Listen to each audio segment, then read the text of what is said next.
مجموع الزوائد میں حضرت مولا علی شیر خدا رضی اللہ تعالیٰ عنہ کی حدیث مروی ہے، ایک بدو آ گیا حضور کی بارگاہ میں کچھ مانگنے کے لیے۔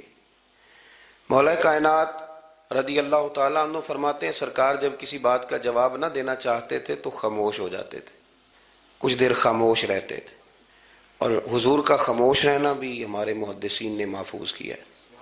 اقسام حدیث میں سے ایک حدیث ہے جسے حدیث تقریری کہا جاتا ہے، وہ حدیث ہے جس میں حضور خاموش رہے، کوئی کام کیا گیا تو سرکار خاموش رہے۔ حضرت مولا علی کہتے ہیں حضور نہ خاموش ہو گئے، لیکن چونکہ دیہاتی تھا، سادہ تھا، اس نے جب بار بار گفتگو چھیڑنا چاہی تو پھر حضور نے فرمایا چل پھر مانگ لے کیا مانگتا ہے، مانگ لے پھر کیا مانگتا ہے، کر سوال۔ دیہاتی تھا، سادہ آدمی تھا۔ مولا کائنات فرماتے ہیں ہمیں یوں لگا کہ اب نہ یہ آخرت اپنی سوار جائے گا، جنت کا سوال کرے گا، لیکن بڑا ہی سادہ تھا۔ مانگنے پہ بھی آیا تو کیا مانگا، کہنے لگا یا رسول اللہ صلی اللہ علیہ وسلم میں نے سفر کرنا ہے، مجھے ایک اونٹنی عطا کر دیتے۔ تو بہت سارے لوگ ایسے آتے ہیں جو کامل شیخ کے پاس بھی آ کے کہتے ہیں دکان کوئی نہیں چلتی، یہ تو کسی سیٹ سے مشورہ کر لیتے، کاروبار چلانے کا آپ کو ڈھنگ بتا دیتا۔ یہ یہاں آ کے بھی آپ نے یہی سوال کیا، نہیں یہاں پہنچ کے بھی یہی سوال۔ تو نبی پاک صلی اللہ تعالی علیہ وسلم سے کہنے لگا ایک اونٹ دے دیں آنے جانے کے لیے۔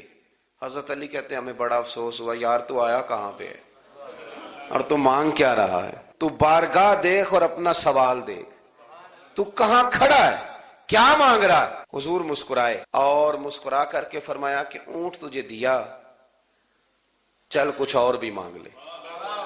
حضرت علی کہتے ہیں ہم نے کہا اب جنت مانگے گا یہ حضور سے، تو بڑا ہی بھولا تھا، کہنے لگا جی اگر آپ کچھ اور بھی دینا چاہتے ہیں تو اونٹ پہ ڈالنے کے لیے کجاوا بھی دے دیں۔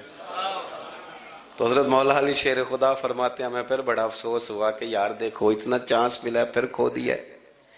رسول کریم علیہ السلام بھی مسکرائے، اور سرور کائنات کی جو مسکراہٹ ہوتی تھی وہ نہ خوشیاں تقسیم کرتی تھی۔ اعلیٰ حضرت رحمت اللہ علیہ فرماتے ہیں جس کی تسکین سے روتے ہوئے ہنس پڑے۔ اب یہاں سوال پیدا ہوتا تھا کہ پھر اس مسکراہٹ کے لیے تو انتظار کرنا پڑتا ہوگا کہ حضور مسکرائیں تو روتے ہوئے ہنسیں، تو اگلا شعر بھی ہے اور جواب بھی ہے۔ فرمانے لگے جس کی تسکین سے روتے ہوئے ہنس پڑیں اس تبسم کی عادت پہ لاکھوں سلام۔ یہ تو عادت ہے حضور کی، یہ تو عادت ہے مسکراتے رہنا۔ تو حضور بھی زیر لب مسکرائے۔ تیسری دفعہ میرے کریم نے پھر فرمایا چل مانگ لے کچھ، تجھے ایک چانس اور دیتے ہیں۔ پر مولا کائنات فرماتے ہیں بڑا ہی بھولا تھا، تیسرا چانس ملا، گویا گولڈن چانس ملا، لیکن پھر بھی وہیں کا وہیں رہ گیا۔ کہنے لگا ٹھیک ہے اگر آپ کچھ اور بھی دینا چاہتے ہیں تو میرا سفر لمبا آنے جانے کا خرچہ بھی دے دے۔ اللہ اکبر۔ اب حضور عقائد کی بابت بتانے لگے کہ رسالت کے بارے میں، محبوب کے بارے میں عقیدہ کیسا ہونا چاہیے۔ تو حضور علیہ السلام فرمانے لگے تجھ سے تو وہ بنی اسرائیل کی بڑھیا ہی اچھی تھی۔ یا رسول اللہ صلی اللہ علیہ وسلم کون سی؟ تو حضور فرمانے لگے جناب موسیٰ علیہ السلام کو حکم ہوا ہجرت کریں، تو آپ جانے لگے، تو پھر ارشاد خداوندی ہوا کہ جہاں حضرت یوسف علیہ السلام مدفون ہے، آپ کا مزار پر انوار ہے، اگر آپ کو جانا ہے تو پھر ان کے تابوت کو بھی آپ نکال کر کے ساتھ لے جائیں۔ حضرت سیدنا موسیٰ علیہ السلام نے لوگوں سے پوچھا تمہیں پتہ ہے جناب یوسف کا مزار کہاں ہے؟ کسی کو نہیں پتا۔ ایک بوڑھی اماں ہے ضعیف العمر، اس کو خبر ہے۔ حضرت موسیٰ علیہ السلام نے اس سے کہا اماں تو بتائے گی کہ حضرت یوسف کا مزار کہاں ہے؟ تو کہنے لگی بتاؤں گی پر مفت نہیں بتاؤں گی۔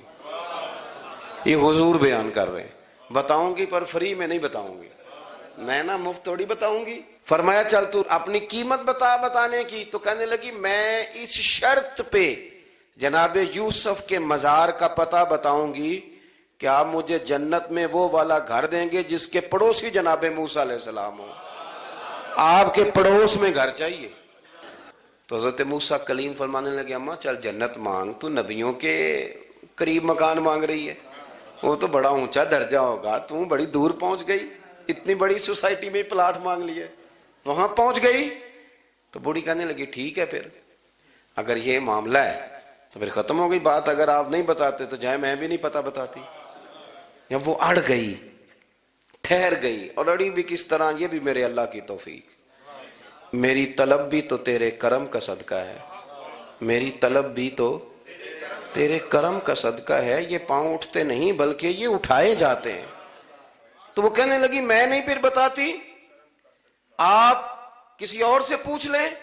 جناب موسیٰ خاموش ہوئے تو ارشاد خدا بندی ہوا، کلیم اپنے پڑوس میں مکان دینے کا وعدہ آپ کر لیں اور مکان انہیں میں عطا کر دوں گا۔ تو حضور سید عالم صلی اللہ تعالی علیہ وسلم نے اس بدو کی موجودگی میں تربیت فرمائی صحابہ کی، یہ چیزیں بھی حضور نے عطا فرمائی۔ لیکن جب تمہیں کہا جائے مانگو تو پھر یہ کریم رسول کا دروازہ ہے۔ اللہ ہمارے ساتھ درگزر والا معاملہ فرمائے۔